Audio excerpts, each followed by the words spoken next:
Hello everyone, welcome back to my channel কোয়েলে কথা। কেমন আছো তোমরা সবাই? আশা করি খুব ভালো আছো আর আমিও খুব ভালো আছি।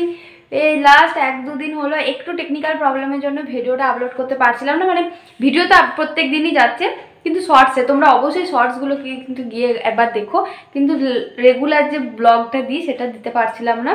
তো আশা করছি কাল থেকে আবার দেবো। আর আজকে এই যে এসে গেছে, অনেকদিন পর এসে গেছে আর আমরা দুজনে একদম রেডি হয়ে গেছি, মেলা যাব।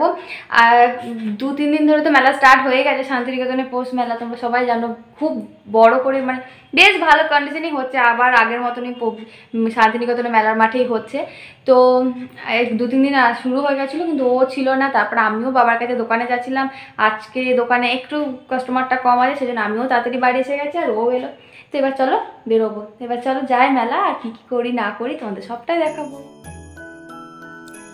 মেলা মানে অনেক লোকের সমাগম, নাগরদোলা, খাবার দাবার আর অনেক অনেক মজা। আর আমরাও ঘর থেকে খুব তাড়াতাড়ি চটপট বেরিয়ে গেলাম, আর তারপর এই মেলার ভিড়ে আমরাও মিশে গেলাম। এই যে সুন্দর দৃশ্যটা একদম উপর থেকে দেখা যাচ্ছে, এটা কিন্তু নাগরদোলা থেকেই নেওয়া। আমি যদিও খুব ভয় পাই, তাই নাগরদোলায় উঠতে না পারলেও সুপ্রকাশ কিন্তু বেশ পারে, তাই ও উঠে গেছিল। আর তারপরে এই যে চারিদিকে বিভিন্ন জিনিসপত্রের রং বেরঙের লাইট, জিলিপি ভাজা, আর এই জিলিপি মিষ্টি, তার সাথে আছে ভেলপুরি, বিভিন্ন রকম ফাস্টফুডের খাবার। এইসব তো মেলা মানে এগুলো তো অবশ্যই আছে। আর শান্তিনিকেতনের পৌষ মেলার কিন্তু আর একটা নতুনত্ব যেটা হলো বিভিন্ন রকমের পিঠে। এখানে দেখো কত রকমের পিঠে দেখা যাচ্ছে। আর আমি ভেলপুরি খেতে ভীষণ ভালোবাসি, আর খুব একটা মেলা ছাড়া যে ভেলপুরি পাওয়া যায় তাও নয়, তাই চটপট চলে গেলাম ভেলপুরির দোকানে। এই যে দেখো কি ইয়াম্মি বাবা বানাচ্ছে ভেলপুরিটা, এই চাটনি, এই ঝুড়ি ভাজা, তার সাথে পাপড়ি, বেশ খুব ভালো লাগে। তাই সবাই মিলে ভেলপুরি খেতে খেতে কিন্তু অনেকটা গল্পও করে নিলাম। আর এই যে আমাদের সব বন্ধুরা সবাই আমরা একসাথে গিয়েছিলাম, অনেক গল্প, ভেলপুরি খাওয়া সব ভালো চলছিল। মনে হচ্ছিল যেন মুড়ি আর সস খাচ্ছি। এই নিয়ে আমরা একটু বেশ হাসাহাসিও করছিলাম। আর এই ভেলপুরি খেয়ে যখন মন ভরলো না, তখন চলে গেলাম মাছের দোকানে। ও নিয়েছিল ফিশ, খেলাম বাগদা চিংড়ি। তো যাই হোক, শুধু কি খাবো, কিছু কি রাইডসে চড়বো না? তাই আমি বড় নাগরদোলা না পারলেও টোড়াতে তো পারি, তো সেখানেই মজা করে নিলাম।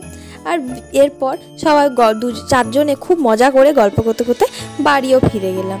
আর এই যে চারিদিকে দেখো নাগরদোলা, তোমরাও একটু এই মেলাটাকে এনজয় করো। আর শুধু খাবো ঘুরবো এইসব বললে কি হয়, তাই বেশ কিছু ফটোও তুলেছিলাম, কিন্তু সব কিছু আমার কাছে নেই, তাই যেগুলো ছিল সেগুলোই তোমাদের সাথে শেয়ার করলাম। দেখে নিও, ভিডিও শেষে কিন্তু অবশ্যই দেওয়া থাকবে।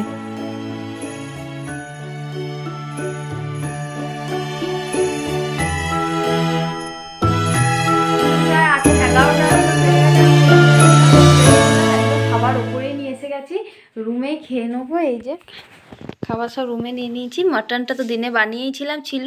আর এখানে নিয়েছি একটা তন্দুর রুটি, একটা বেবি নান আর মিষ্টি, ব্যাস। তো চটপট খাবারটা খেয়ে নেবো, তারপর দেখি শুয়ে পড়াবো। আজকে তার এডিটিংটা এখন একদমই সম্ভব নয়। চলো চটপট খেয়ে নিই, খাবারটা নাহলে ঠান্ডা হয়ে খেয়ে আর ভিডিওটা শেষ করা হয়নি, তাই ভাবলাম ফটোগুলো দেখতে দেখতে ভিডিওটা আমি এখানেই শেষ করে দিই। তো দেখা হচ্ছে আবার কালকে সঙ্গে নিয়ে একটা নতুন দিন আর একটা নতুন ভিডিও। ততক্ষণের জন্য তোমরা সবাই ভালো থেকো, সুস্থ থেকো।